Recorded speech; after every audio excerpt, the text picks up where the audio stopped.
Hey everyone, welcome back to our channel. Today we're going to talk about the #1 food to avoid for a proper thyroid health.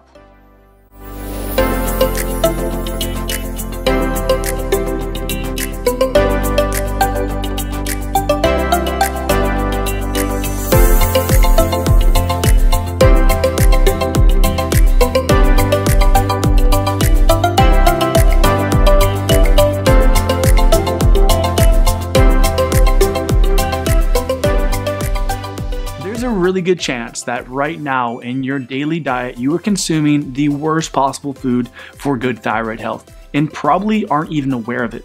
Not just because of the fact that the research around these toxic effects or the anti-thyroid effects of these foods are a bit more hidden and you got to do a little bit more digging to discover them, and it's something that's not commonly talked about. In fact, it's something that most practitioners and even nutritionists recommend as an essential food for a good diet and even good thyroid health.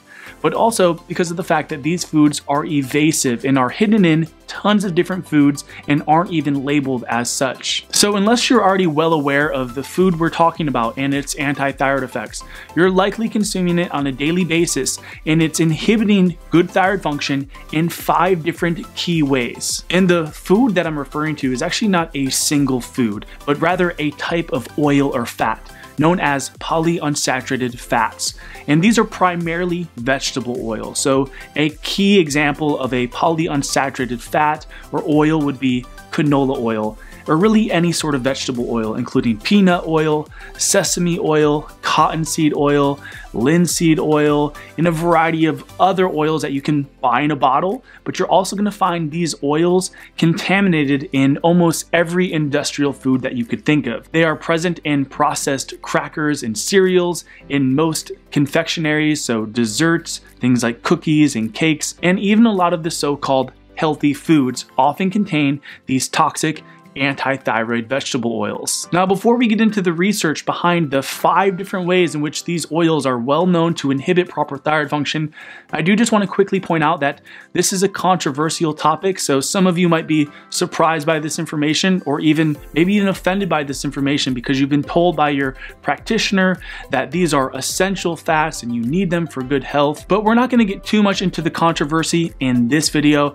That's something that we discuss a bit more in detail in our Perfect Thyroid course for those of you interested in learning more. And as always, feel free to message us with any questions that you might have. But with that being said, let's get into the research and discuss the 5 ways in which polyunsaturated fatty acids are known to inhibit proper thyroid function. So #1, which is probably the most important to highlight here, is that consuming polyunsaturated fats actually inhibits the secretion of thyroid hormone from your thyroid. As stated in this study here, PUFAs can strongly inhibit various proteolytic enzymes needed to release the stored thyroid hormone within your gland and into your bloodstream. So consuming PUFAs is actually one of the main reasons why people have low T4 levels. Moving along, a second way in which the polyunsaturated fatty acids inhibit good thyroid function is by actually blocking the transport of the thyroid hormones throughout the body. So the thyroid hormones, once they are secreted or released from the thyroid gland, need to bind to proteins known as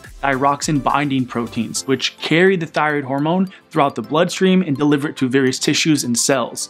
And as this study points out, the consumption of the polyunsaturated fatty acids or free circulating unsaturated fatty acids actually inhibit your thyroid hormone from binding to the binding proteins, which would impair its transport and delivery throughout the various tissues and cells in the body. So the third way that PUFAs inhibit good thyroid function is they actually block the conversion of T4 into T3. So that's the inactive form of thyroid hormone into the active. Not many people realize this, but actually 65% of the T3 converted in your body is done by your liver. And in order for your liver to perform this conversion, it requires another enzyme called deiodinase enzyme. And studies have shown that PUFAs strongly inhibit this enzyme, directly blocking the conversion of thyroid hormone in your liver. Now, this is a really important point to highlight because more often than not, people go to their doctors and they have their thyroid checked. But the TSH test, which is the so-called gold standard, does not check for T3. It only looks at your T4 and TSH. And if you're producing enough T4 and your TSH isn't too elevated, you can still be technically hypothyroid if your liver is not properly converting T4 into T3. So when you think about the fact that the T3 is the active form, the form that your cells actually use to respirate and to produce energy, and over 65% of it is converted by your liver, that means if your liver is not properly converting, because let's say you're consuming a diet rich in these polyunsaturated fatty acids, your thyroid is really only working at about 35% or less. So a lot of times people are still technically hypothyroid when they're showing normal levels of T4 and TSH, but they're simply not converting that T4 into T3 because they have some form of liver impairment, which is commonly due to stress, a low-carb diet, and the consumption of polyunsaturated fatty acids, as you've just learned. And this actually leads us to the fourth way in which the PUFAs inhibit good thyroid function, which is it actually blocks the cellular and tissue receptiveness to the thyroid hormone. So let's say you still are secreting some T4 and you're even converting some of that T4 into T3, and you have some level of the active form of thyroid hormone circulating throughout your body. But if you have a high amount of the unsaturated fatty acids circulating throughout your bloodstream, studies have found that they can actually inhibit your cell's receptiveness to that thyroid hormone. In other words, inhibiting your cell or tissue from binding with the thyroid hormone, rendering it cellularly inactive. So the last and final way that PUFAs affect your thyroid is they actually inhibit your metabolism. So they slow down the rate of metabolism. And what's important to understand here is that your thyroid actually controls your metabolism. So when your metabolism is slowed down, so is your thyroid. So as you can see, PUFAs are basically the worst foods that you can consume for optimal thyroid function because they block your thyroid from functioning on every level. Now that does bring this video to a close, but really quick before we go, some of you might be wondering, well, what about fish oils? Fish oils are technically polyunsaturated. In fact, they are what we consider to be very, very unsaturated. You see, a polyunsaturated fatty acid is unsaturated to the degree of double carbon bonds that it has.